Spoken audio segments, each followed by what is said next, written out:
Going to call this meeting of the Public Safety and National Security Committee to order, and to thank our witnesses, our guests, for coming today. This meeting is to consider the supplementary estimates C for the year 2015 and 2016. The meeting is televised, just reminding, and we're going to have 2 rounds of questioning. And we're very pleased to have the Honourable Ralph Goodale, the Minister of Public Safety and Emergency Preparedness, with us, as well as all these senior officials. It is a great honour for us to see most of you once again. We're going to have 2 rounds of questioning, and I just want to leave, we'll leave about 5 minutes at the end of the meeting for the voting on the supplementary estimates, which I understand should happen fairly easily, is my hope. So we are going to begin with a 10-minute presentation for the Minister. Thank you for being with us. Mr. Chair, thank you very much. My sincere apologies to you and members of the committee. I was stranded in another meeting that ran a few minutes over time, and I apologize for not being here exactly on time. But it is a pleasure to appear before this committee for the first time as Minister of Public Safety and Emergency Preparedness, and specifically to discuss the estimates. Before I begin, I want to say, with respect to the estimates process, that as members will know who study old speeches in the House of Commons, I very much support the efforts that Minister Bryson at Treasury Board is leading to try to improve the ability for parliamentarians to have effective oversight with respect to the spending plans of the government, and being able to connect the budget process to the estimates process to the public accounts process, so that everyone can follow the money and make intelligent decisions about controlling the public purse. So I hope over the course of this Parliament we will be able to make substantial progress in that greater transparency with respect to government spending. Today I am joined by a number of familiar faces. I will introduce my Deputy Minister, Francois Guimond, who heads the public service within the Department of Public Safety. And I would ask Francois to introduce the other officials who are at the table, many of whom I know this committee already knows. Francois? Thank you, Minister. Good morning to all of you. Don Head, that most of you probably know or remember from Correctional Services. Nada Seaman, the Senior Executive Vice President with the Canada Border Safety Agency. Security Agency, Service Agency, Commissioner Paulson, with us this morning as well from the RCMP. Monsieur Michel Coulombe, le directeur du Canadian Service, Security Intelligence Service, CSIS, SCRS, et Monsieur Harvey Senenko, qui est la présidente, chairperson of the Parole Board of Canada. Thank you, Francois. As committee members already know from your previous encounters with officials and heads of the various agencies within the public safety portfolio, this mandate in this portfolio is both large and complex. It encompasses a vast array of responsibilities: national security, emergency management, law enforcement, corrections, crime prevention, and border security. And I am continually impressed by the work that is being done by the dedicated public servants who make up this portfolio in fulfilling the basic mandate that we have from the Prime Minister, and it's a mandate that is inherent in this portfolio: keep Canadians safe, and do so in a way that respects their rights, their freedoms, and the values of this country. But there is always, no matter how assiduous the public servants are, there is always more work to do. At the outset today, I'd like to address just 2 or 3 of the top-of-mind issues that we're working on, issues that Canadians are concerned about and on which they are expecting leadership and progress.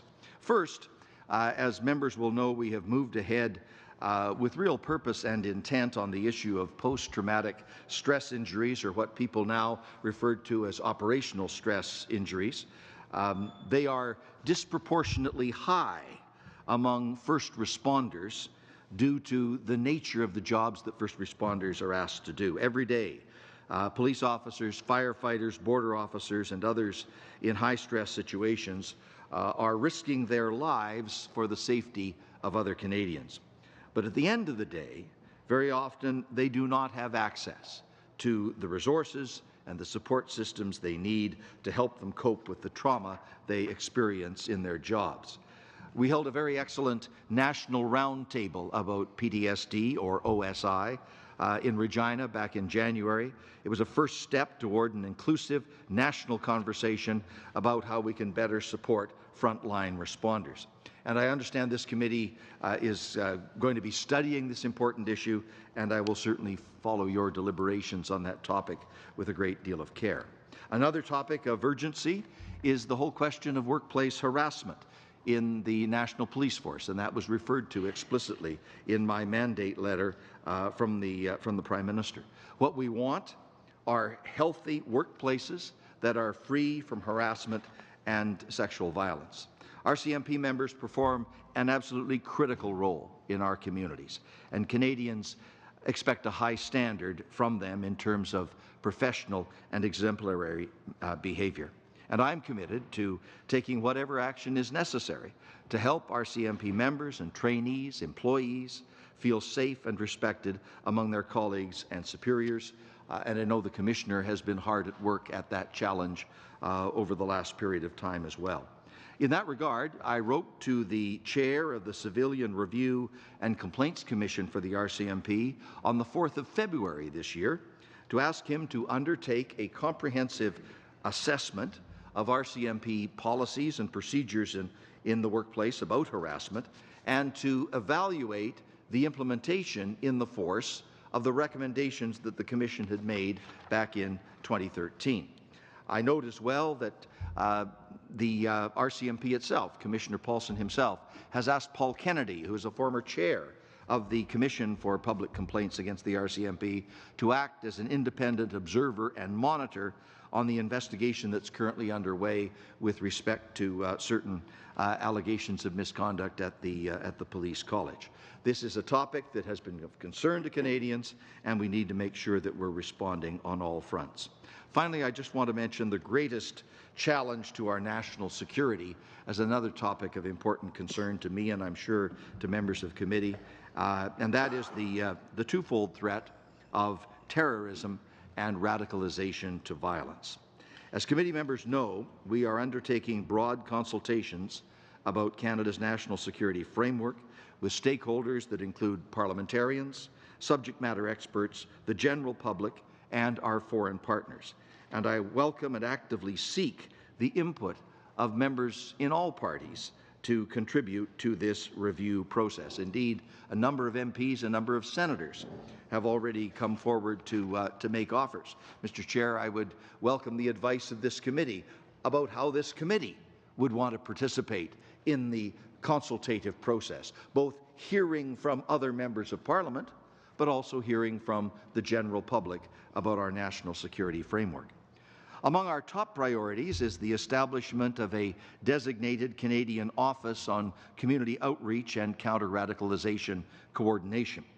The goal is to find, promote, and share the best ways with communities to prevent and combat radicalization and build resilient communities and resilient individuals.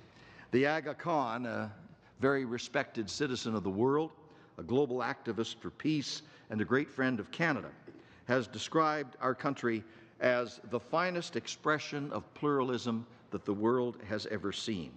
If we wish to continue that success, then we need to work very hard to share, instill, celebrate, and practice our precious Canadian values of openness, diversity, inclusion, respect, and accommodation.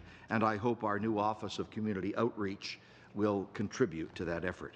I'm also working, as you know, with the Leader of the Government in the House of Commons to create a statutory committee of parliamentarians that will help scrutinize government departments and agencies that exercise national security responsibilities. That was a fundamental election promise that we made. Canada is an anomaly at the present time in not having a parliamentary review mechanism with respect to security and intelligence operations. All of our major allies, including those in the Five Eyes, the US, the UK, New Zealand and Australia, have such a parliamentary vehicle. We intend to fill the gap in Canada and provide that kind of review mechanism in Canada too. We will also in the process review what other kinds of vehicles and mechanisms we need in order to properly overview and scrutinize the activities of our security and intelligence operations. Other countries typically have a number of different vehicles, including a parliamentary one. We at present don't have that parliamentary one, and we'll fill that gap. The objectives are twofold here. Number one, to make sure that our security and police operations are effective in keeping Canadians safe. And number two, make sure in the process of doing so, they are safeguarding the values, the rights, and the freedoms and the fundamental character of our country. Mr. Chair, specifically about estimates and Supplementary Estimate C, as you will see, for the portfolio overall, the total authorities that we are seeking will result in a net increase of $176 million, relatively modest from a pan-government, pan-Canadian point of view. It represents a 1.98% increase over the total authorities to date. The largest request, and probably not a surprise to the committee, is with respect to the RCMP.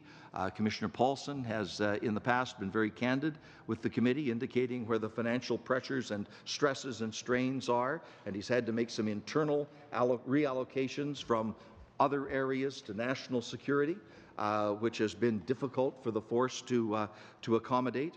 We can't deal with all of that pressure in this one set of estimates, but we are beginning the process of trying to make sure that on a go-forward basis, the A-base contribution to the RCMP is sufficient for the work that Canadians expect the RCMP to do.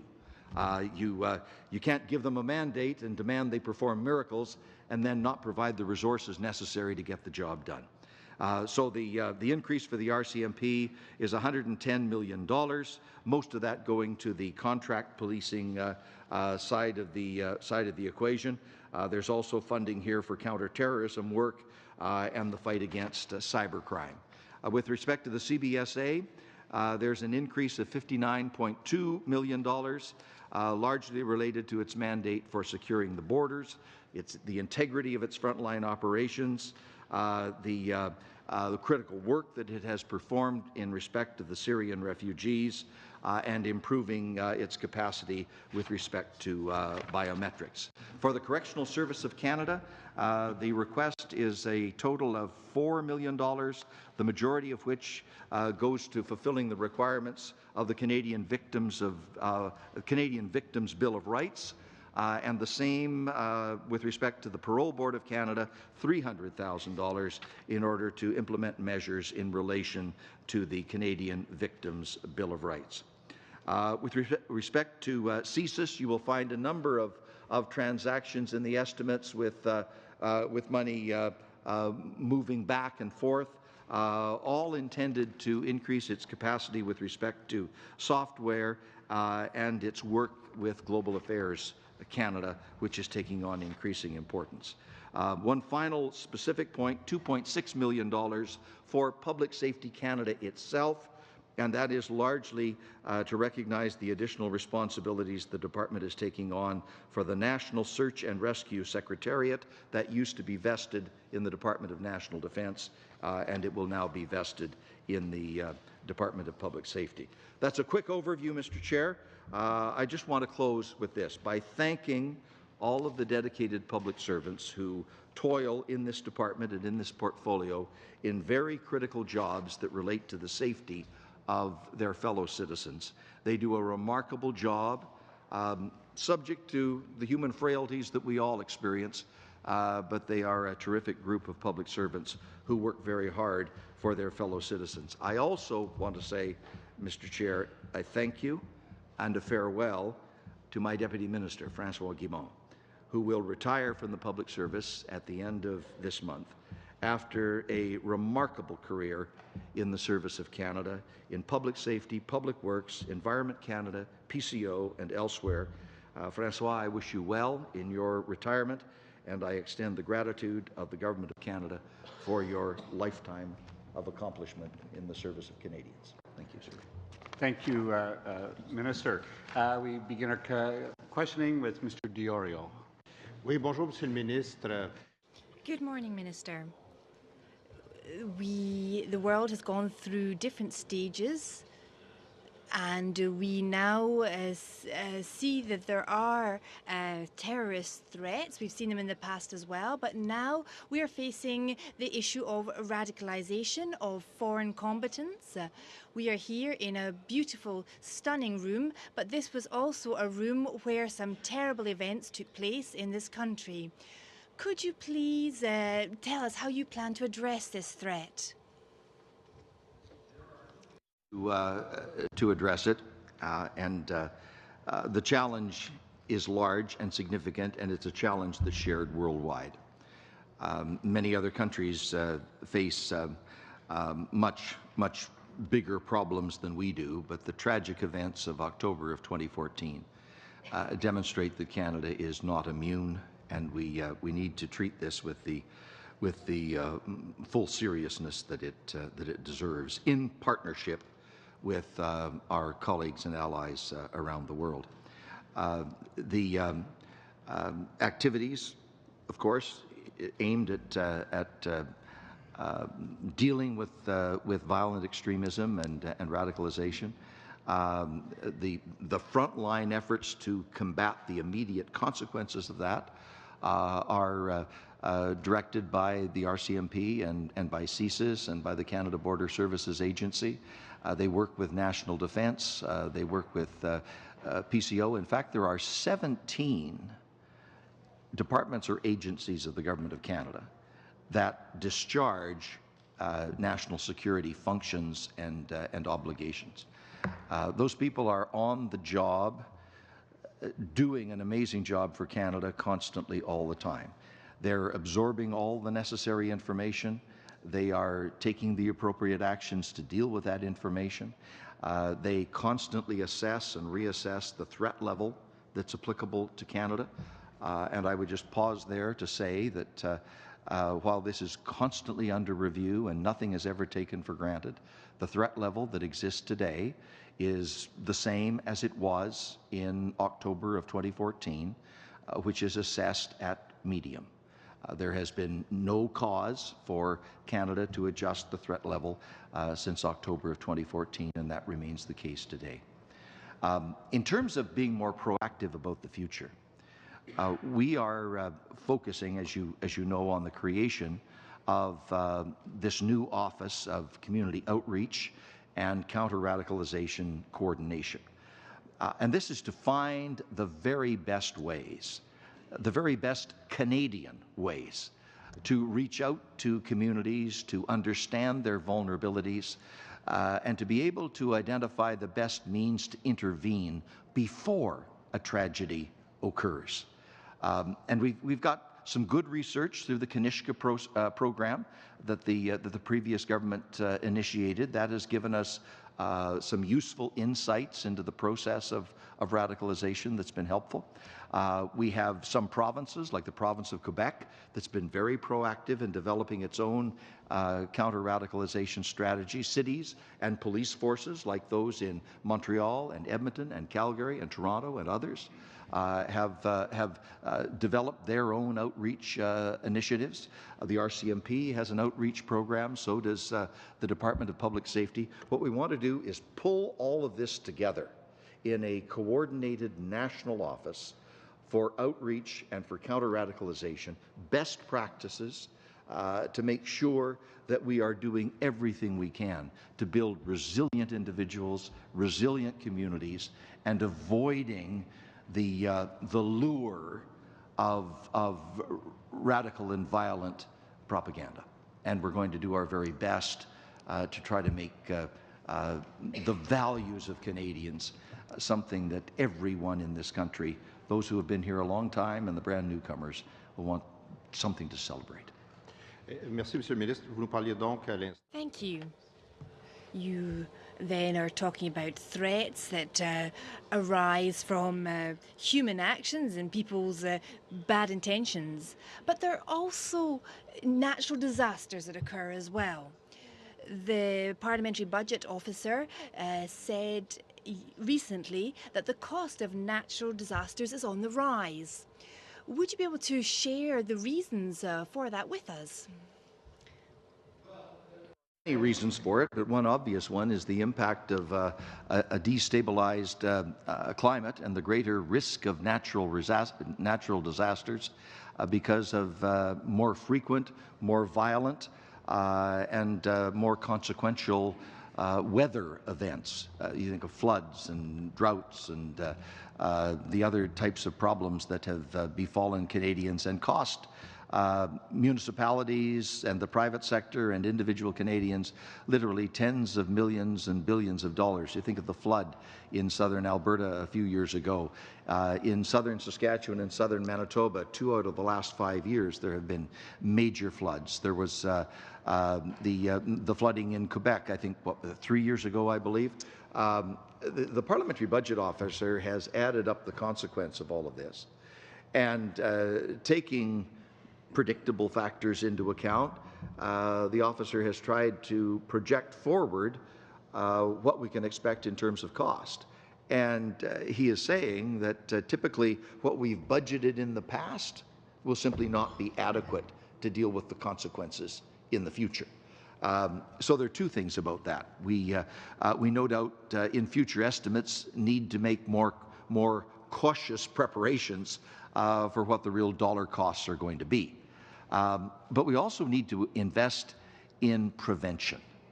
There you will see something from our campaign platform that I think is very encouraging. In the streams of infrastructure investment that we intend to make in the future, there is specific reference to building resilience against the consequences of climate change. How do we better prepare for floods? How do we better manage those unpredictable water flows? And what kind of infrastructure can we invest in that will make us better able to handle the disasters when they occur and avoid the downstream costs as much as possible? Thank you, Mr. Minister. Very good. Mr. O'Toole. Thank you very much, Mr. Chair, and welcome, Minister. Thank you for attending, and thank you to your deputy for your service. It's appreciated. I'd also like to thank your department. We were very happy to see the conclusion of the Syrian refugee program on the modified timeline, and I know that a lot of effort went into that. Many of my questions will relate to that, Minister. Under your portfolio, which departments were involved in the Syrian refugee response? The primary front-line department, Mr. O'Toole, was obviously CBSA, but a great deal of expertise and effort was also devoted by the RCMP and by CSIS. The RCMP and CSIS in particular were helpful to the Department of Immigration and Refugees Canada in devising the screening process. Sure. And your own Department, Public Safety and Emergency Preparedness, obviously would have had some... Oh, yes. Yeah. Yes. Okay. Absolutely. I liked your remarks at the beginning about studying old speeches and following the money, and that's what I intend to do with my time today. On December 9th, in Committee of the Whole on C3, which was Supplemental Estimates B, Minister McCallum said the overall cost of the Syrian refugee program, which was the need for C3 and the supplemental estimates, was $700 million. And he told the House that day that $500 million of that was the total spending for immigration, his department. Minister Bryson said that other departments, they did not allocate where the other $200 million would be spent, but Minister Bryson said that most other departments involved would cash manage their involvement in the Syrian program. Is that what your departments did? They cash managed it? Let me ask Nada to comment specifically from the point of view of CBSA, but I would note that I did mention an amount earlier of $13.6 million for the critical role that the agency played in those efforts. That's part of these estimates now, but Nada can provide more detail. Absolutely. This money will be received once approved for it, but however, as you know, we worked on it quite a bit before, so there was a bit of cash management in anticipating of receiving this funds in Supplementary Estimate C. So the 13.6, Minister, that you mentioned for CBSA, of the 4 departments you mentioned, that's the only department that will be receiving additional allocation. CSIS, RCMP, Public Safety, none of them required? That's correct. Do we have a breakdown on how the cash management may have affected other priorities or operations of the government?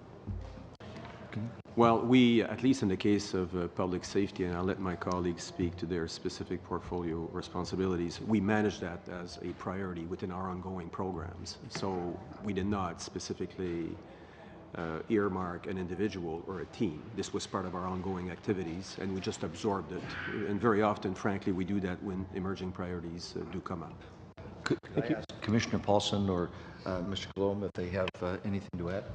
Well, I would just say in a similar fashion that the total cost to our organization was minimal and it was manageable within our existing reference levels.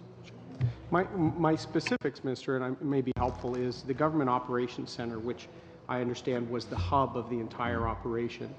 It's not received additional funds in subs B or C, so it cash managed the entire additional work? Yes, it did, and that's the nature of its function, to be able to respond to emerging situations quickly. Mr. O'Toole, you do raise a point about the future capacity of the Government Operations Centre. And I think that's something that we will have to look at very carefully. This is a very important nerve centre within the Government of Canada when something goes wrong somewhere in the country. This is a place where all of the participants, not just federal departments, but provinces, municipalities, NGOs, private sector, where everybody can come together. You're dealing with a national crisis. You're all in the same room. Absolutely. And we Minister, need to make that's why I'm asking. In the 2015-16 plans and priorities for your department, one of the risks identified was, I quote, the GOC may be unable to support a coordinated response to a large-scale event. Now, that was identified by the department before the Syrian refugee program, but you're saying they needed no additional resources and were able to coordinate this? That's correct, but let me ask the Deputy Minister to comment. When that risk was identified, we wanted to make a difference between the individual and the capacity of the team, the individuals, and the actual building.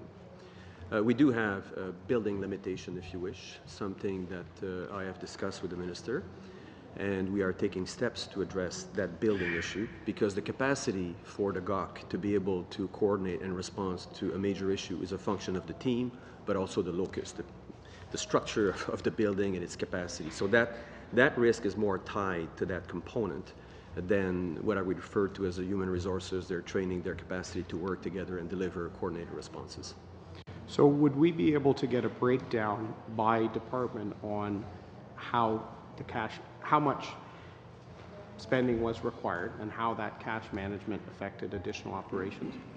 You mean in relation to the overall Syrian refugee initiative? Yes, because supplemental B, subs B did not have detail apart from CIC's commitment to the program, and I think even our new members of the family, our new permanent residents, want to make sure that we spend and allocate accordingly. And there's been a lot of concern that certain programs, like the private sponsorship route for refugees, a number of other programs have been shelved to accommodate the timeline set during the election. Cash management is a broad term. I'd like to see how much it affected the budgets of your departments and what priorities were shifted to accommodate that. Mr. O'Toole, I will undertake to raise that with Mr. McCallum and my other cabinet colleagues to see if we can present to MPs and to Canadians publicly a final report on the Syrian initiative, so that people can have all the facts and figures on how it went. Because in fairness, Thank you, Mr. 13.6 million is all we're seeing, and I'm sure it was more than that. Let me see if we can put it together. Minister. I agree with your point. Thank you. Mr. Dubé. Merci, Monsieur le Président. Thank you, Mr. Chair, Minister, and to the other witnesses, thank you for being here. Mr. Guimond, I would like to add my voice to those of my colleagues in thanking you for all that you have done. My question is about C51, because in the NDP we're still very worried about this. Particularly when, based on what Mr. Crome said yesterday and what we heard in our committee a few weeks ago, the powers are being used and we still haven't got the oversight measures in place, and these are oversight measures that we feel are essential so that we can make sure that these powers are being used properly, even if in the NDP we do believe that this legislation should be repealed.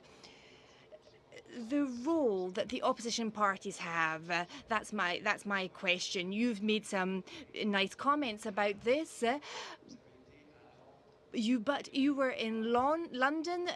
Yes, there were conferences, but yes, it was also to see the best practices that are being done by other committees in the United Kingdom, and we didn't get an invitation to that. No members of the opposition went along. Mr. Mulcair sent a letter to the Prime Minister, and so I would like to know, are the members of the opposition going to be really included in this process? And also, could you give us an update as to where we are in this process? Because now it's starting to get urgent. These powers are being used and the oversight is not adequate. Your point, Monsieur Dubé, and I want to give you the absolute reassurance from myself as the responsible minister, but also on behalf of the government, that this is very much intended to be a process in which parliamentarians will play an exceedingly important role in two ways. First of all, by participating in the consultation about what needs to be done in specific legislative terms to fix the problems that were presented by Bill C-51. We have identified a number of those issues in the past, the definition of terrorist propaganda, for example, the problem with the no-fly list, the various other ways that have been enumerated in which the legislation has presented difficulties and has been rightly criticized by a great many Canadians. We are at the beginning of what I think is likely to be the most inclusive consultation process about national security that the country has ever seen. Mais si vous me permettez, Monsieur Ménès, spécifiquement sur la... But what about this specific committee and the way the committee is going to be working? Can we have a commitment in that? Are the opposition members going to be included? The commitment is clear.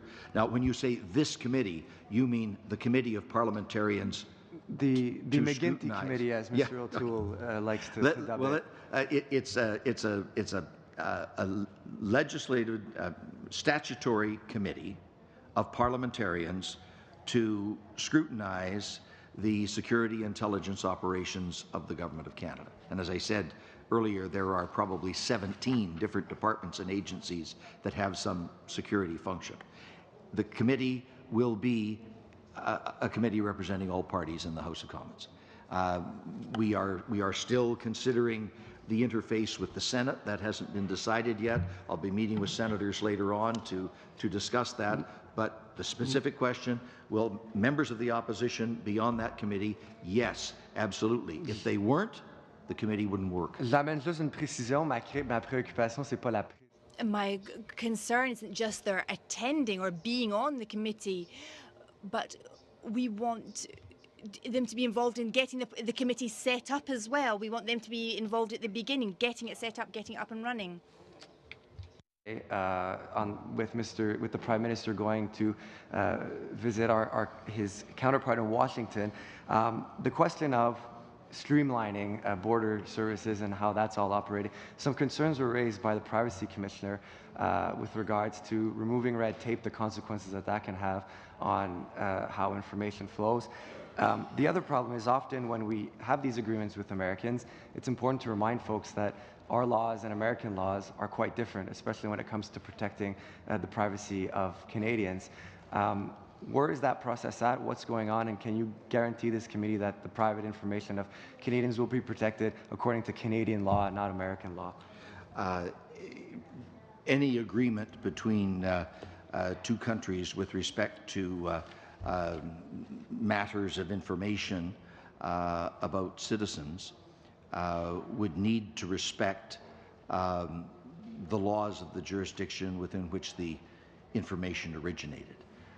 So the short answer to your question is yes. As discussions about the border proceed, we have been very careful to engage the Office of the Privacy Commissioner to seek guidance from that office to make sure that the best practices are followed. And we will continue to seek that advice. And of course, after the fact, we're obliged to produce a privacy impact statement. So we will make sure that that is safeguarded. Merci, Monsieur le Ministre. Je sais que mon temps est à veille d'écouler. J'ai une dernière. I know my time's running out. Just one last question, following up on what Mr. Garrison was asking about the police recruitment fund that was cut by the last government. Yes or no, are you going to re-establish this fund? In the fiscal frame at the present time, what is within the fiscal frame is a commitment that we made during the election to establish a new fund specifically directed at the battle against guns and gangs in the amount of $100 million on an annual basis that would flow through provinces to police forces in order to assist those forces with the very difficult on-the-ground work they need to do in combating illegal guns and gangs.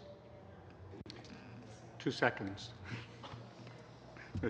Good timing. Mr.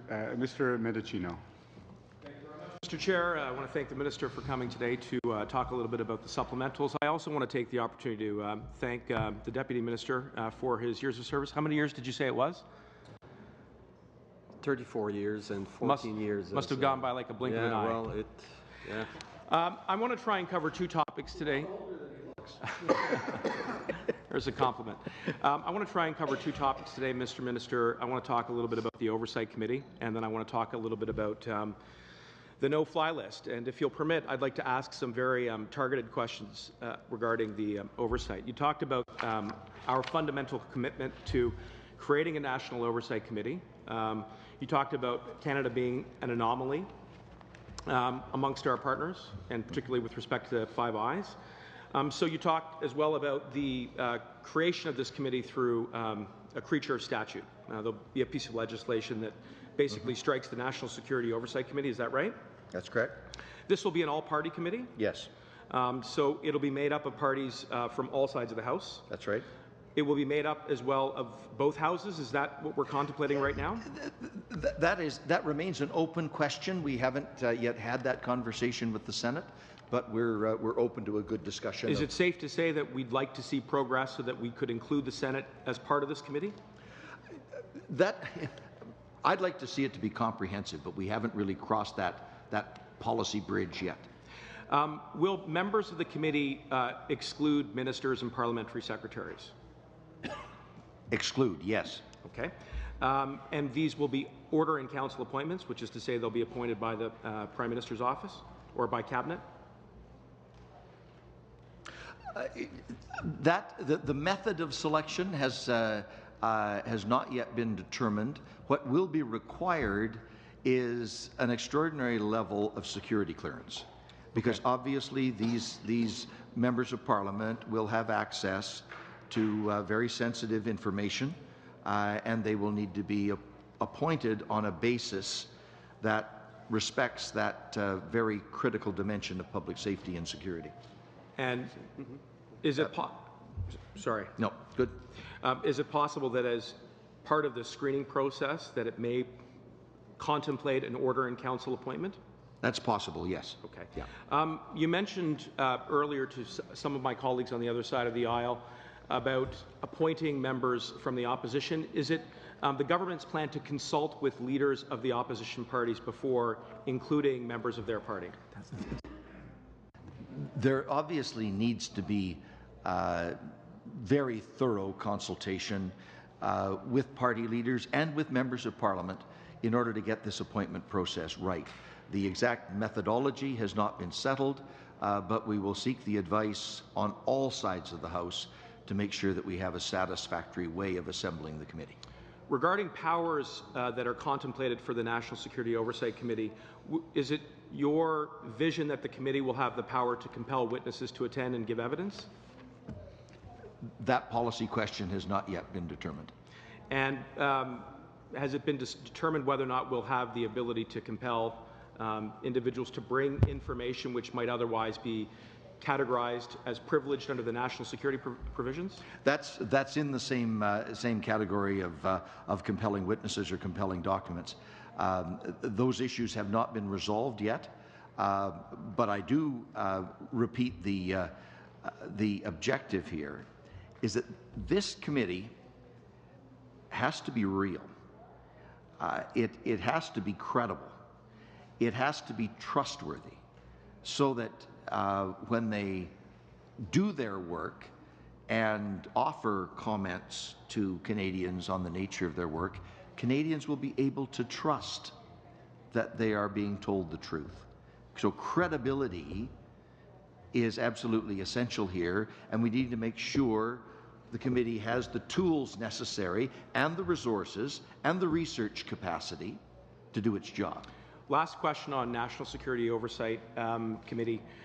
Will we find any references to it in the supplementals, or is it safe to say that because we're not at the stage yet where we're presenting the legislation is imminent with regards to this committee, that it's not in the current subs? It's not in the current numbers. Okay. This is, again, gets back to my first point about the strange way in which Parliament deals with estimates, and the main estimates that have been tabled are actually based on last year's budget, not the budget we'll get on the 22nd of March.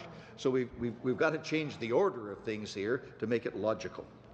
The no-fly list. Mr. Minister, you were recently quoted in the papers as expressing some frustration on the part of certain children who continue to be flagged by the no-fly list. It would appear erroneously. Can you tell this committee what steps your department is taking to ensure that this doesn't happen anymore in the future, or at least that we are continuing to reduce the likelihood of erroneous children being flagged by the no-fly list? The point is clearly this. Those children who have been erroneously caught up in the no-fly process, they are not, the children are not on the no-fly list. The problem is that there are some adults who have exactly the same name who are on the no-fly list. And it's the confusion between the two that is causing the problem. When the system was designed a few years ago, it did not include an interactive internal database that would allow false positives to be easily flagged and then resolved. In fact, it relied on physical identification at the gate.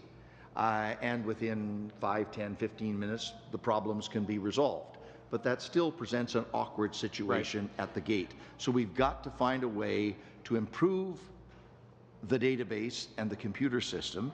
And there may be some lessons that we can learn here from the American side of the operation, because they do have an interactive system that resolves false positives faster than we do. Can I just use my remaining few seconds to ask whether or not you've contemplated some sort of an appeals process so that there is transparency for those individuals who have been erroneously flagged? Yes, and that was a specific commitment in our platform.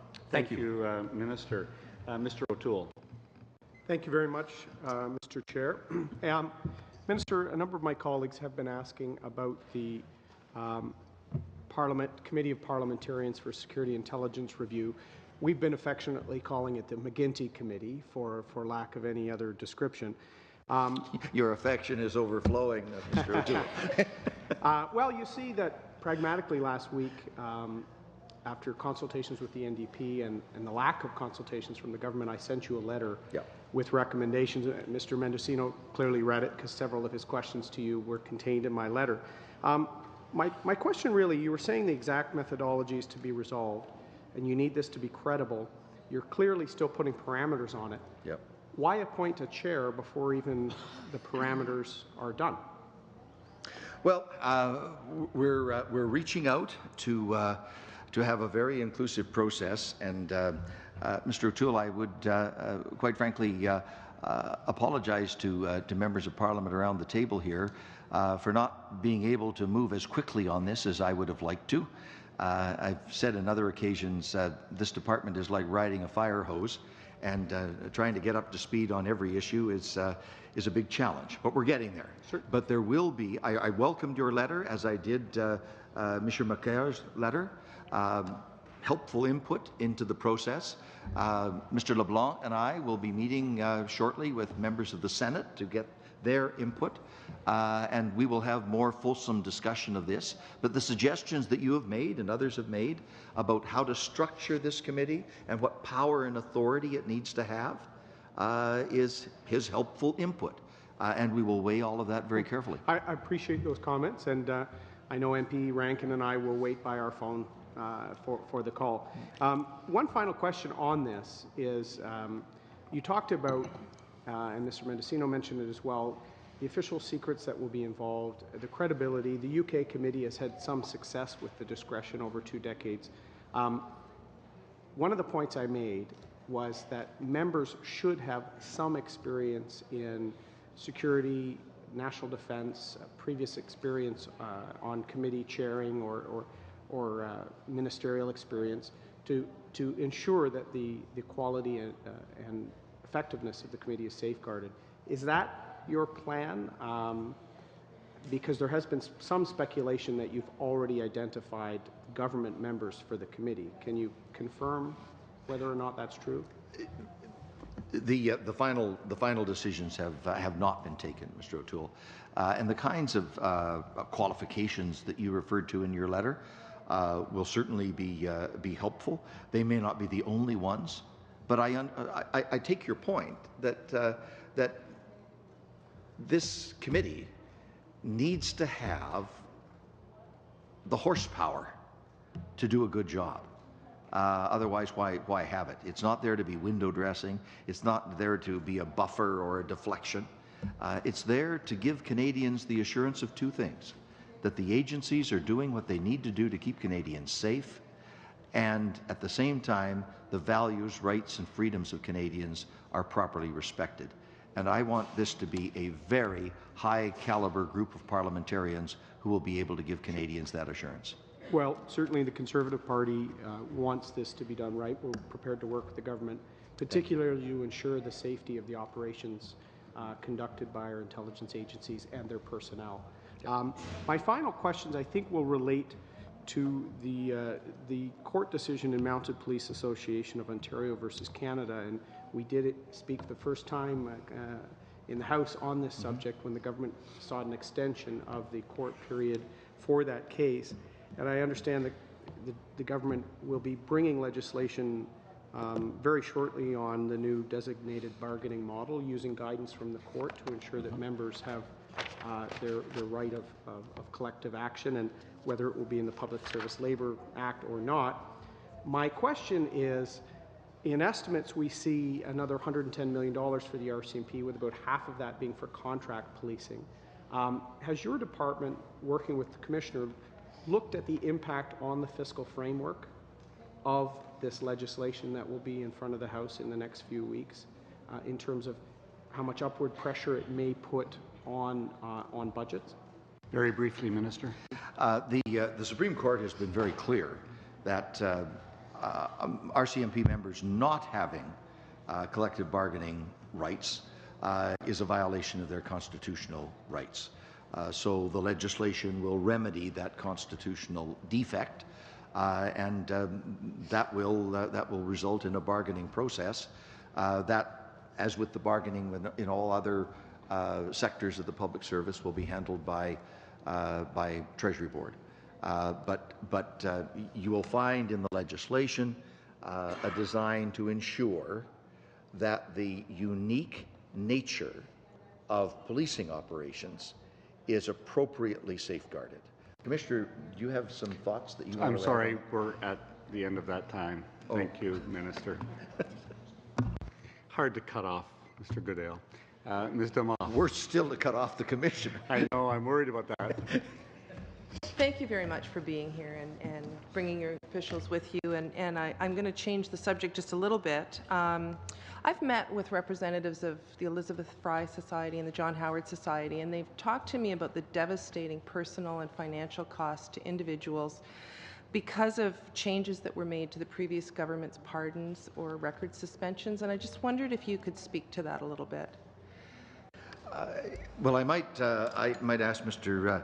Seneco to comment as well, because he has the task of dealing with these challenges. There has been a considerable backlog through his own good internal management within the parole board. He has been able to make progress in resolving the backlog. There is still some of it remaining, but as I understand it, Mr. Seneco is expecting to be able to deal with most of that over the course of the next year or so. There were also changes made in terms of fees that were charged and the time that's taken and so forth. We will re-examine all of that to ensure that it is good, solid public policy, not intended to accomplish an ideological purpose, but in fact designed to contribute to the well-being of Canadians and to public safety. But Harvey, do you have some comments to make on the backlog yourself? Actually, I only have 5 minutes. So what you've told me is actually good enough that I can take back to them. I'm sorry to cut you off, but I did have a couple other things I wanted to ask you about, and I don't have much time. Okay. But by the way, after I leave, the officials will be able to stay for a while. Okay, so we can follow up on that afterwards. When Mr. Head appeared before the committee, he said, and I'm quoting him here, "I cannot stress enough how important that occupational stress injury support is. That's the way we talk about it now, is how do we build and sustain the mental resilience of our staff." And I've talked about this, I think, at all of our meetings. It's something I'm very passionate about, and I do applaud what you've done so far, and I think we need to be removing the stigma around this in the workplace. And I think, you know, if our public safety officers need to be on the top of their game, both physically and mentally. So my question is just, if you can talk just briefly about the financial cost, as well as the potential need for additional funding for this issue within your department. Well, the cost of occupational stress injuries and disabilities is difficult to quantify, but I think Canadians are coming to recognize that this takes a huge toll in terms of the efficiency of people being on the job, the capacity to do the job, the time they need to be away from work, and lost talent altogether. I will see if do we have an internal calculation of the cost consequences of PTSD, because quite frankly I'd like to later. Yeah, we could take a stab at putting together some estimates, but Bob, within the RCMP, what's the toll? 162 million. That's why we have a $6 million ask in the supplementals, and it's on a 12% increase year on year. So it's expensive, and we need to make sure that when a public safety officer has suffered a mental health issue, because of their job, that they get the kind of support that they need, that there is not a stigma attached to asking, that their friends and colleagues and superiors know the danger signs to look for, and that the treatment capacity is readily available. Not 2 years from now or 6 months from now, but now, when you have the opportunity to relieve that person's stress and maybe head off a bigger tragedy. That's why we're putting such emphasis on PTSD treatment and responses for public safety officers. And that's why I pushed so hard for us as a committee to look at it as well. I think it's a really important issue to shed some light on. So I don't think I've got any time left, do I? You have 14 seconds. 14 seconds. Okay, I don't think I have time. Thank you. I can say thank you very much. I could have let you speak after all. Thank you, Ms. Kamal. Ms. Gallant. Mr. Chairman, and through you to the Minister, just prior to Christmas last year, there was a worker inside an electricity control center. He was preparing to leave, and he noticed a cursor on his computer suddenly slid across the screen on its own. And one after another, circuit breakers were turned on until substations were turned off, 30 in all. 230,000 residents 2 days before Christmas in Western Ukraine with no electricity and no heat. Now, the concern is that this type of sophisticated, planned, synchronized attack could occur in North America. So my question is, what measures are in place to ensure that just such a coordinated attack, or perhaps a more sophisticated one, does not impede our electricity system and all the items attached to the grid that we depend on? Very good question, and I share the concern of members of Parliament about Canada's capacity to deal effectively with cybersecurity issues. The whole issue of our critical infrastructure, as you've referred to, that is potentially vulnerable. The incident in Ukraine, by the way, was a very active topic of discussion at the last meeting of the Five Eyes Allies in Washington a few weeks ago. So it's a matter of international anxiety. There's simply the loss to businesses and enterprises from having their systems hacked and interfered with. That probably cost businesses globally $400 billion last year, and by the end of this decade, that cost is probably going to go up to something over $2 trillion US per year. So the dimensions of this, not to mention privacy issues and so forth, the dimensions are huge. The RCMP has launched a whole new initiative just toward the end of last year with respect to being more effective in dealing with cybercrime. The Canadian Council of Chief Executive Officers has launched their new exchange of information system in order to prepare business more effectively to deal with this. Federal, provincial security ministers and territorial security ministers have had this conversation as well. I have been asked by the Prime Minister to lead a whole review of everything in the Government of Canada that relates to cybersecurity, in collaboration with the Industry Department and many other departments of government, to make sure that we are on top of this kind of situation, and the problem that hit Ukraine will be properly defended against in Canada. We think that is the case today, but the review will ask that critical question. Are we sure? And we want to be sure. Okay. So the criticism I hear about the cyber incidents, critical incidents response center, is that it's passive.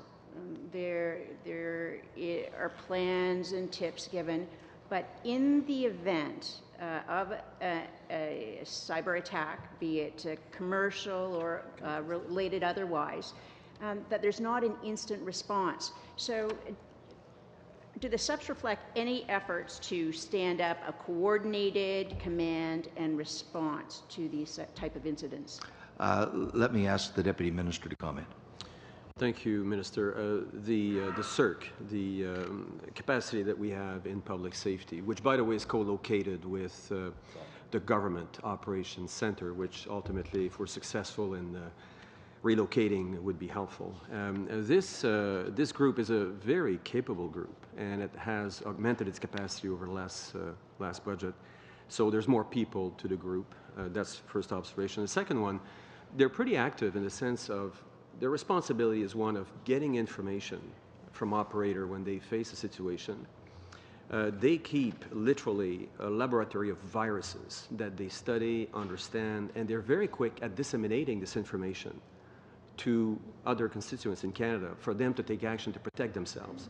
So they are at that pivot point between government information flowing to them from inside or outside, and passing this information back into the industrial sector of Canada. So, this is one of their key feature, their key role. Now, we want to be able to work more closely with the industry. So the industry is giving itself a similar capacity, and it's all about information sharing. It's all about the speed of the information sharing so that people can then take action to protect themselves. So that's, and they have now invested into tools where this response will be automated. We've made investments, and instead, therefore, in relying only on individuals passing on the information, there will be an automated system whereby this information will be fanning out in Canada. So, progress has been made, but I'll tell members of the committee, the cyber file, unlike other files, if you wish, is always evolving. And it's a little bit like all your devices that you have, which have new functionalities and new applications. Well, all that reality, which is quickly moving, is also moving on us. So I'm tempted to say we're all only as good as we are, and therefore the idea of carrying out a comprehensive review of our cyber strategy is a very timely thing.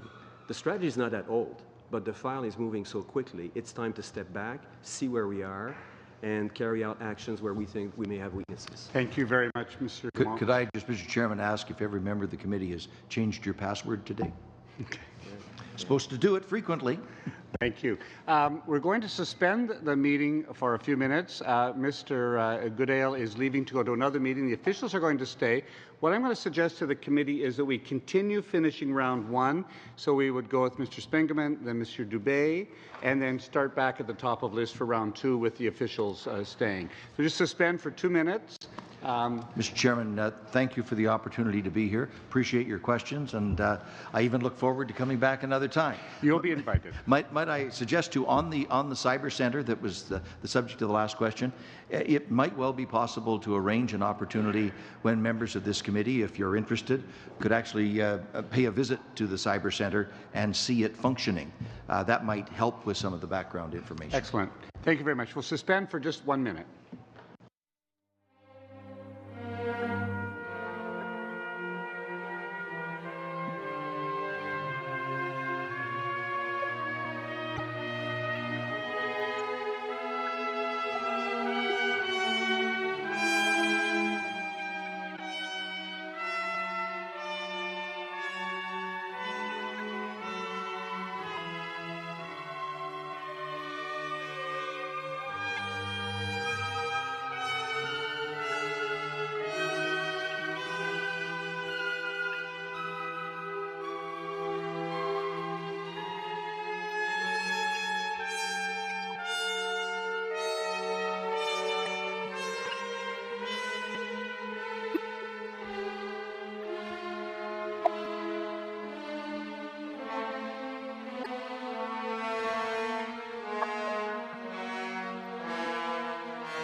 assessment.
We're just missing a few members.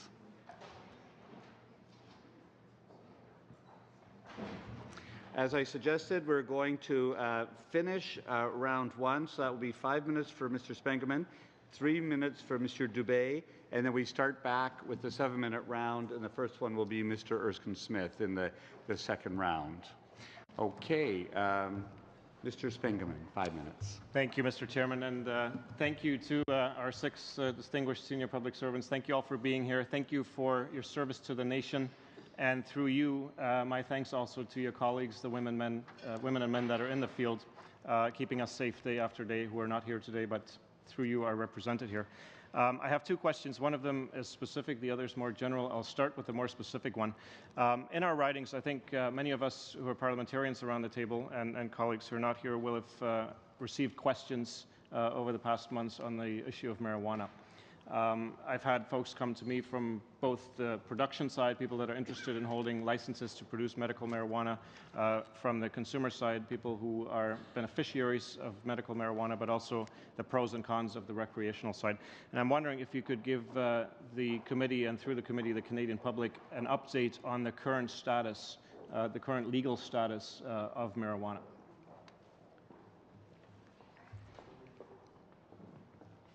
Me? Anybody who would like to comment, anybody who has relevant information to give. Thank you. Well, I can say that the current legal status is unchanged from where it was before the new government came into power. I can say that we've had a struggle in the police community broadly in terms of being discretionary in recognizing the stated objectives of the government while having to recognize the existing laws. In other words, the medical marijuana regime and frankly, the explosion of dispensaries in many cities across the country presents a number of technically challenging legal conundrums. And so we've, certainly us in the RCMP, have applied our discretion to enforce where circumstances are kind of exceeding the scope of the existing legislation around medical marijuana. In other words, aggressive marketing on the street, near schools, and so on. And some communities are even contemplating, taxing and licensing. And I might point out, just technically, not as a stated intention, there's an argument to be made that licensing some of these illegal dispensaries amounts to receiving proceeds of crime. So it's a bit of a mess right now, to be honest. And our approach has been to use our discretion at the front line to make decisions while the government sorts out their stated platform. Is it fair to say that you have changed your enforcement strategy in the wake of recent platform policy announcements, or is it the same as it was a year and a half ago, let's say? No, I would say it's fair to say that we've changed. We understand the platform, we understand the existing laws, but we also see a proliferation of patently unlawful behaviors that need to be held in check while we get to a point where a more sort of coherent legislative regime is in place. Thank you for that. My second question, as I said, is a more general one. I'd like to address it to as many of you as would like to comment. And I think if we look back on this conversation this morning, what sort of connects all our questions and the answers that many of you gave is the idea of trust in our public institutions. The minister said we're balancing the provision of effective security against or with our charter rights, and when we do that well, we earn the trust of Canadians. So the maintenance of trust, the strengthening of trust in our public institutions, I think is unique, or not unique to public safety and security, but perhaps something that we should look at emphatically with respect to the area of public safety and security. And I'm wondering if each of you could comment briefly on how you are working to maintain and strengthen the trust of Canadians in the various organizations that you oversee. Maybe I can say a few words to start. Trust is important for sure in the institution, and Canadians can step back and look at the portfolio partners and be convinced, and I mean that truthfully, that we are professional and we do our best. We wake up in the morning, we come to work to do a good job. And a good job means we're on all the time, because this business that we're in doesn't stop at 5 o'clock or 6 o'clock. The second point is that people are very lawful, very mindful of the legal framework in which we work. Mm-hmm. I would say as well, it's a function of teamwork. We work very closely with the Commissioner's people when we need to. Commissioner Paulson, Michel Coulombe, the director of CSIS, we have ongoing discussions, relationships built on trust. So that trust inside projects outside in the sense of Canadians. I think that they can feel that we're doing our best to earn and keep their trust. And as I said, we work within the legal framework, and we work within the policies and the operational procedures that we give ourselves. Thank you very much, Mr. Guimont. 3 minutes for Mr. Dubé. Merci. Thank you very much. I have a question for Mr. Head. I would like to come back to the subject that was raised last time when we met at the committee. And I'm looking specifically at the Ontario Human Rights Commissioner, who talked about prisons, and said that in provincial prisons we ought to reduce the practice of putting people on their own in isolation, solitary confinement. What do you feel? Are we seeing this happening in federal institutions as well? The federal level, as I briefly mentioned at the last appearance, we've made a lot of progress in terms of how segregation, or solitary confinement as some people call it, has been used. We have put in place a series of additional internal oversight processes. We have also put in place different alternatives for locating offenders other than in the institution where they're being segregated or held in special confinement conditions. I have to say that in comparison to ourselves and the provinces, we have a little more in terms of resources than the provinces do to do some of the work that we've been doing. We've in the last year been able to reduce the segregation population by almost half. We've gone from just under 800 down to 396 people that are in segregation on any given day. The challenge that the provinces have is in relation to resources and a population that is that does not have a longer-term sentence for which they can work with the individual, deliver programs. So the provinces have a little more of a challenge than we do at the federal level. Je sais pas combien j'ai encore un peu de temps, oui. I got a little bit of time remaining.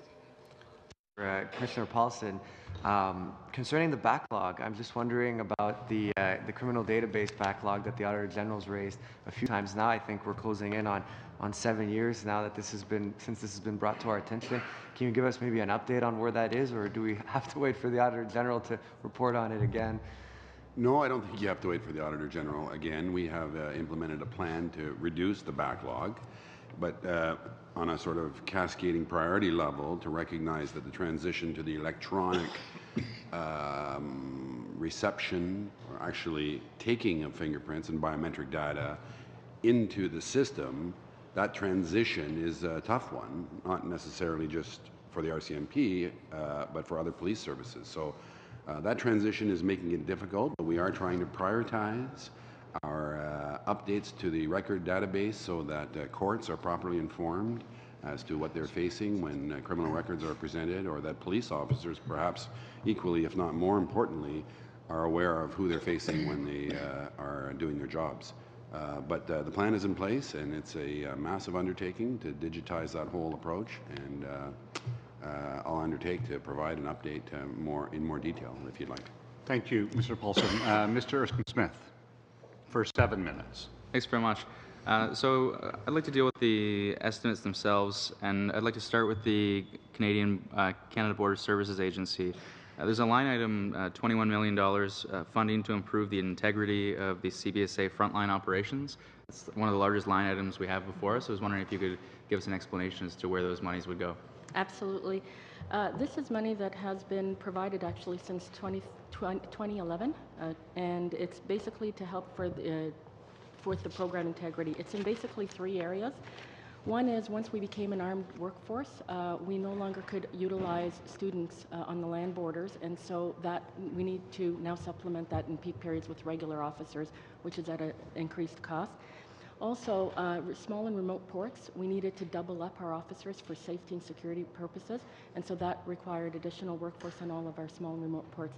And thirdly, the other big one was when we became a department or an agency, we came from a number of other agencies, one being the CRA, the Canada Revenue Agency, and that conversion from their status at CRA to becoming a border force officer also required additional money. So that's basically all it is. Thanks very much.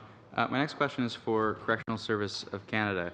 I'd note that since March 2005, the federal inmate population has increased by 17.5%, and I wonder if you could comment, Mr. Head, with respect to whether funding levels have matched the increase in federal inmates. There are a couple components to that. Actually, over the last year and a bit, the population has been coming down. As of this morning, the incarcerated population sits at 14,613. This is down from a peak when it was at just over 15,200. So it has been coming down over the last year. We did receive money over the last 3-4 years for building of additional cells, additional accommodation space. However, we did not receive additional monies to increase programming capacity. So we had to find some measures and implement some streamlining efficiencies to keep the level of programming going. If I can jump in there on programming specifically related to the Aboriginal population, which is excessively high. Now, in the Truth and Reconciliation Commission recommendations, called upon the federal government to provide more supports for Aboriginal programming in halfway houses and parole services. And under your current funding model, are you able to provide those services? Under the current funding model, in order to go forward, I would need additional funding. Okay. My next question is for the Parole Board of Canada, and I note that in your report in 2015-2016, you noted there's a risk that key activities and functions could be adversely affected unless the board is able to recruit, stabilize, strengthen competencies and capacity, and retain its workforce while ensuring employee wellness. I note that there's not a significant amount of new funding. In fact, the funding is going to implement the Canadian Victims' Bill of Rights, and I wonder if you could comment on whether you are receiving sufficient funding to do your job. That's a good question. Well, the funding that we're receiving in Sub-C is really to assist us with the web portal that Correctional Service Canada is going to be providing to us, which will be able to provide victims with an electronic means to register to get information for themselves. In addition, though, we will, on our own, for those individuals that don't have the internet, or remote communities or Indigenous communities where no internet is available, we want to ensure that victims who cannot attend a hearing personally can have the ability to access a digital recording of the hearing so they could, in fact, hear it themselves. Do you envision, as we move forward with legalization of marijuana, and perhaps we move forward to increase pardons for those who have records related to possession and perhaps low-level trafficking offenses, would you envision needing significant additional resources to process those pardons? Well, we'd have to see what the legislation brings forward before we can actually make a determination how that might impact us. First of all, there are no pardons, there are record suspensions. So if the term is going to be changed, then the legislation would have to be changed. However, I understand what you're saying. My next question is for the RCMP. I note there's $6 million funding related to government advertising programs. I just wonder if you could fill us in as to where those monies go. Well, recruiting, mostly to recruiting. In fact, we're on a bit of a campaign to up our numbers. The force is challenged to meet attrition and growth and attract the right people to the organization, and so we've embarked on a very targeted, focused recruitment effort to bring good young people of all backgrounds into the force. So. Thanks very much. And my next question is for Canadian Security Intelligence Service. There's a line item of $1,160,000 for software tools to process digital information. Are these software tools created in-house? Is that the reason the line item is so large? Yeah, that's. And does CSIS use these software tools as part of its own investigations? Yep. Okay, and moving to CERC, $240,000 funding to support an increase in the complexity and volume of workload related to CERC's review of the expanded operations of CSIS. What specifically are these expanded operations that require $240,000 more dollars to go to CERC? Can you repeat the...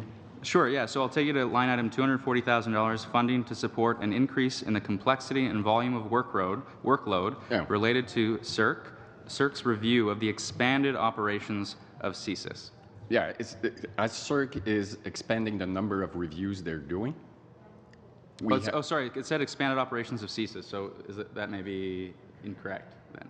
Well, that's it, but as we're expanding our operations, CERC might increase the number of reviews they're doing of our operations, and we need more people to actually support the work that CERC is doing in terms of those annual reviews. And it's the expanded work, the new disruption powers, new information sharing, the new powers under C-51 specifically? That's part of it, but it's also expansion of our operation overseas and expansion of operations here in Canada. Makes sense. Thanks very much. Thank you. Mr. O'Toole. Thank you very much, Mr. Chair, and thank you for remaining with us. Mr. Colomb, you are not as busy as you were yesterday before a committee, so I'm going to spend a little time with you. The Minister outlined in his remarks the focus on counter-radicalization and stopping those threats before they gather, and I think all sides want to proceed on that. We've been trying to look at that from day one as a committee. Yesterday, you in front of the Senate committee, you mentioned the disruption powers that have been used 24 or so times. Without revealing any, specifics, could you, in general terms, discuss what type of disruption and what the risks were of a general nature? I know this might be hard for you, but to understand the type of disruption that has been engaged for public safety reasons. Well, as I've mentioned my last appearance in front of this committee, the threat reduction measures used so far did not require federal court warrants. So that's the first thing that needs to be understood. So generically, the type of activities we're talking about goes from conducting an interview and overtly letting the subject of investigation that he is under investigation, asking family members, friends, community leader to intervene when somebody is on the path to radicalization, to try to bring a counter narrative to stop that radicalization would be another example. It could be preventing a terrorist target of investigation from accessing a potential target facility. So that's the type of measure we've used so far. And the risk is minimal because, again, we're not talking warranted threat reduction measures. In working, in some cases, you mentioned with family members or community members to halt the risks of radicalization. Have there been any instances you can speak of without specifics where there has been foreign influence, either through connection through an organization or through the flow of money to an organization on the ground in Canada? Well, most time actually there is, if you want to qualify it as foreign influence, and it's usually through the internet and social media from organizations such as Daesh, the Islamic State in Iraq and the Levant. About the money piece, is there an ability to watch the flow of money to see if that's supplementing what can start as radicalization online but lead to a cluster, as we've seen in Ottawa, in Calgary? Has money flowed? Well, money flow is something the service is looking into when for a subject of investigation again. And money flow is certainly something that is of importance and that is part of our investigation and collecting intelligence on the activities of the target. All right. The minister has mentioned the counter-radicalization coordinator and a national office. We've read a lot about it in the media, but we haven't received any specifics in Parliament on it. Have some of your operations and outreach within the counter-radicalization community and groups tackling this, is that informing the minister as he creates this position and scope for the department?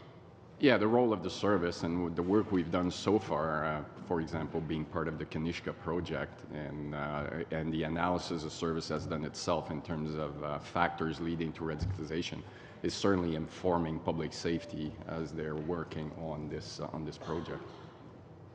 Thank you. I have a question for Commissioner Paulson. Thank you. You've both been here within a few weeks of previous appearances, so we appreciate the time. Mr. Spengeman outlined somewhat the uncertainty with respect to marijuana, in that there was an election promise that was legalization, yet there's a period before legislation is coming forward or regulatory review is coming forward. So there's a Wild West kind of being created in people that want to push the envelope forward. The discretion you noted, Commissioner, appears to be similar to the position that the chiefs of police of Canada took, in that the best way to approach this might be to empower law enforcement with the ability to issue a ticket in the circumstances where use is recreational and there's no impact on youth or things like that, or lay charges for more serious instances near schools or someone that might be trafficking or dealing, that sort of thing. Is that was a recommendation as opposed to legalization? Is that in effect what is happening now in this sort of gray zone between the promise of the election and future legislation? Yeah, I don't think that we should overstate the grayness of it. I would draw a parallel to if we came across someone with a still for commercial purposes making whiskey. We wouldn't issue them a ticket, right? There's ample other statutory paths to prosecuting them. So that's somewhat analogous to this situation. The people that are exploiting, and I shouldn't maybe say exploiting, but there's a misunderstanding, it seems to me, in the Canadian consciousness about what the state of the law is. And people are trying to take advantage, frankly, and make some money. And where those people are identified as organized crime figures or serious criminals with criminal enterprise intentions, or where they are doing that around schools, or where they are marketing it overtly and affecting children, we're taking action. And I think that's a reasonable course. And is this, we're 3 or 4 months past the election where the promise was made. Do you find over time that this aggressiveness of some players in the space is becoming more pronounced as time passes?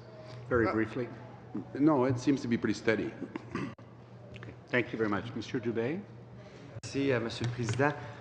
Thank you very much. I'd like to come back, Mr. Paulson, to the question about the criminal database. Perhaps it's changed. Perhaps you could give me some clarification. I understand that the waiting periods are even longer in Quebec. Based on what the Auditor General was saying, when people are doing it in French, it's taking even longer. I think in English it was 14 months, and in Quebec it's 36 months. Could you tell me why this would be? Is there a lack of resources? Is it a problem at the official languages level? Where are we getting this discrepancy from? Answer. Well, unfortunately, I can't explain what's happening there. I couldn't help on that front. But perhaps it is that in Quebec there are several different police forces, as elsewhere elsewhere in Canada it tends to be the RCMP that are the front line. But in Quebec you have, I don't have the exact numbers, but there's different police forces, and each one will have to adjust its policies accordingly. I'm sorry, I don't want to cut you off, but in Ontario, they have a provincial police corps as well as in Quebec, but we don't see the problem there. Is it a problem of resources to meet the demand in French? I understand what you're saying, but at the end of the day, Ontario are going through the same situation. Answer, well, we've got challenges in Ontario as well. Perhaps not quite as difficult it is in Quebec, but certainly they're facing the same challenge to change the processes to provide the necessary information. Okay, thank you. And once again, I'm going to come back to the topic of solitary confinement. I heard what you said, and I appreciate that the situation in provinces and federally is different. That being said, I will once again ask, given that I think it's an important topic to study, do you still nonetheless believe that this committee should undertake a study on the use of solitary confinement and how it can maybe be, how we can see that going forward? You know what? I think it's a really good question. When I talk to my colleagues around the world, this is probably the common theme that is coming up at their management tables. The issue of segregation. Part of it is the reason it's at the table is that there's a misunderstanding about what's going on. So I think even just having an appearance to talk about what is segregation, what happens federally, provincially, around the world, I think would be a good start to actually get some facts out there. And as I think we go forward in looking at the whole issue, I think there is going to be an opportunity to consider possible policy, legislative, regulatory changes that will address some of the issues that you do see in the newspaper and that you do see playing out in our facilities. All right, thank you. Peut-être une question ouverte à... Perhaps just a question for everybody now. Perhaps Mr. Paulson might want to answer. A number of members talked about marijuana legalization or decriminalization. The government is realizing that there's a difference between making an electoral promise and changing legislation. There's a difference between the two, and obviously that is something that is difficult for you in doing your work. You need more work, you need more information, you need more support. Do you think that's fair, my observation? Answer. Well, to my mind, this is so complex, it's so difficult to make a change such as the one that we're suggesting here. you have got to adapt the regulations, adapt the legislation. You know, folks are going to be challenged to make that transition, and we want to help to the extent that we can. Mais il existe quand même une incertitude. Yes, but there's a certain level of uncertitude that reigns. We don't know exactly what direction the government's going to take. They seem to be a little bit more reticent than they were previously. That is perhaps causing problems in terms of well, answer, actually. It's clear for me the direction that they're going to take, but it's just that it's a complex project, and a complex project such as that takes time. Thank you very much. Yesterday, Mr. Coulomb, you said that that we'd been fighting terrorism for several decades. This is something that could be worrying for people. What were you driving at in this declaration? Answer. Well, when you think about people who travel abroad to join jihads, that's nothing new. We've seen it in Bosnia, we've seen it in Chechnya, we've seen it in other areas in the past in Afghanistan. But there are probably 10 times more people in Iraq and Syria now than there were in all those previous conflicts combined. And there's still work with people that have been in these previous conflicts. There are some 25,000 combatants who are neither Iraqi, neither Syrian, but who are there involved in this combat. The ISIS is a military organization. There's these 25 to 30,000 people that go and that fight in some form of jihad. Some of them may go elsewhere, but there may then be some that remain involved in the terrorist activities. Question. Do you think then that we ought to focus on the communities involved rather than being involved in necessarily military action? Well, I don't think it's necessary to say that one approach is better than the other. It's a continuum. You can't just deal with it by information or by military or intelligence or military means, but you can't just deal with it either by targeting communities and doing that sort of support. So you need a continuum. 7-minute round. We'll begin with Mr. Mendocino and Ms. Gamoff. Yeah, okay.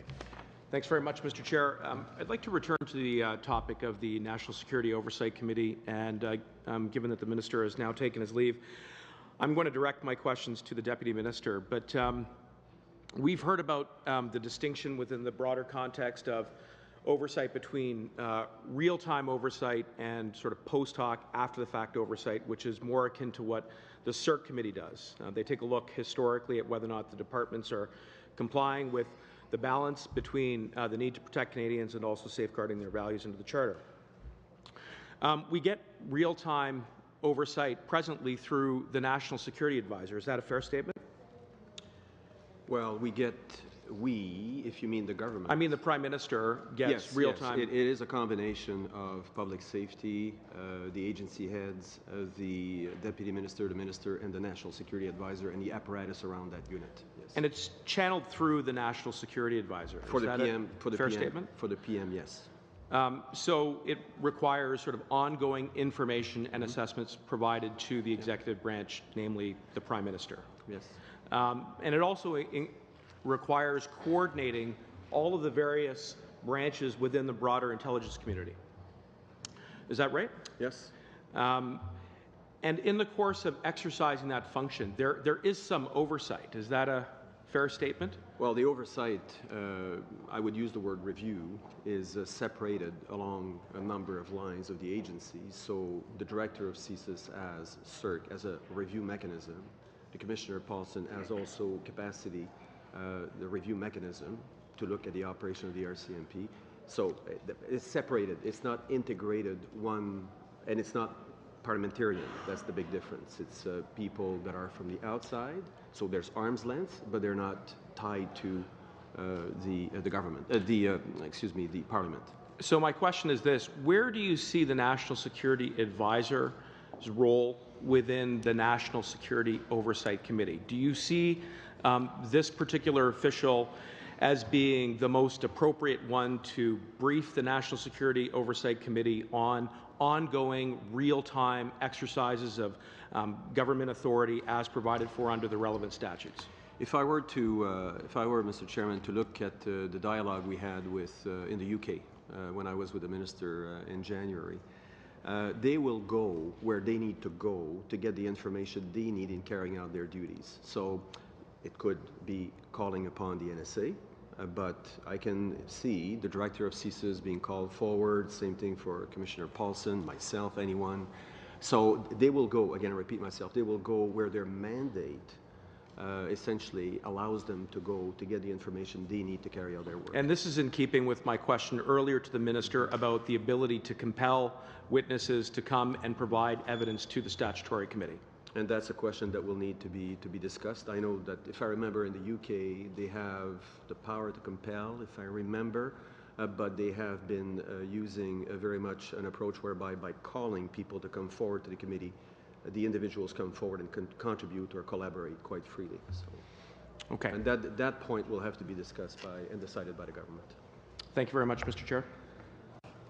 So, on this International Women's Day, I want to go back to Commissioner Paulson. We talked about putting women in leadership in the RCMP, and I really appreciated your support for the fact that that needs to happen if we're going to change the culture to create a healthy workplace free from sexual harassment. And one of the things that I had sort of asked, and I might not have been clear about, is we need women to enter policing, and you're doing some promotion on that. We need them to remain in policing and also to take on leadership roles. And I'll give you an example of one of the obstacles I've heard is childcare. So for women working shift work or working 12-hour shifts when daycares are open from 7 a.m. to 6 p.m., it makes it very challenging to get into policing. So I'm wondering, do you need more funding to be able to look at issues like that? So why aren't women entering and staying in policing? And are there ways that we can make it so that they are able to both enter and stay in the RCMP?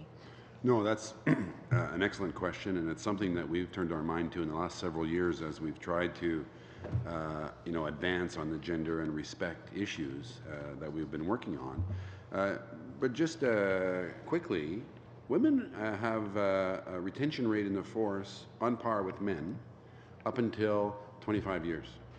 That doesn't answer your question, but it's interesting that once they qualify for a pension, they leave. That affects our ability to advance, a greater cohort of women into the executive and senior executive ranks. Put that aside for a second, back to your question. In terms of accommodating families, that's where our concentration is now. So in large urban centers where we have a sizable representation, that's not a problem, and we at least I and the senior executive is moving towards a more innovative approach to HR. For example, job sharing has been something that women have raised with me, and we're completely open to it. We just need to get the mechanics and the practical sort of arrangements done, but the authorities are all there and the support from senior management is there. Where the challenge is in the more remote areas, because we police, I think, 78% of the geographic landmass of Canada, and in some very remote circumstances. So there, in terms of our postings and our policies around postings, it presents a challenge because we'll have a two-person detachment, and it can be very difficult for families. But we're completely open to innovative approaches. And if we need more money for HR practices, yes, we absolutely do. And we are embarking on the minister referred to it briefly, our review of our funding demands is undertaken. It's being put out to contract as we speak. And that will provide an opportunity for the government to understand how to right-size the RCMP.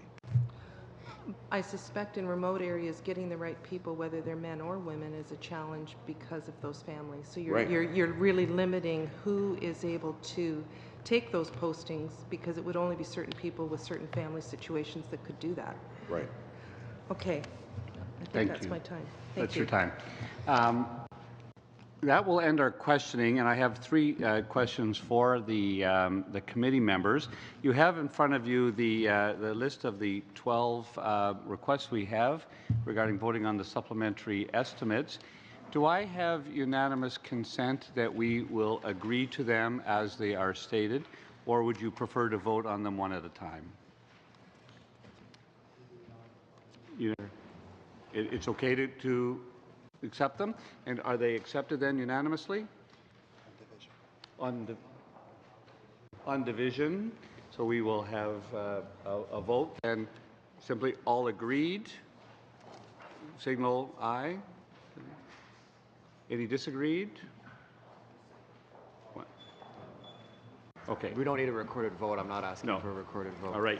Second question, shall I report the supplementary estimates, C 2015-16, to the House? Yes. Third question, I was sort of waiting until one of the members requested this, and it is with respect to lunch. Yeah, sorry. That's okay. I believe in public disclosure on this. We have not been serving lunch to the committee, even though we are over the lunch hour. And I just wanted to, is there a general agreement that we should have sandwiches and soup available? Unanimous consent. Is there unanimous consent for that over the lunch hour? All agreed? Okay. Yes? I think that is all the business. You'll just remind the committee that we will continue and begin our study on PTSD OSI on Thursday. We'll have a brief agenda committee meeting before then to go over the witnesses after Thursday. Meeting is adjourned.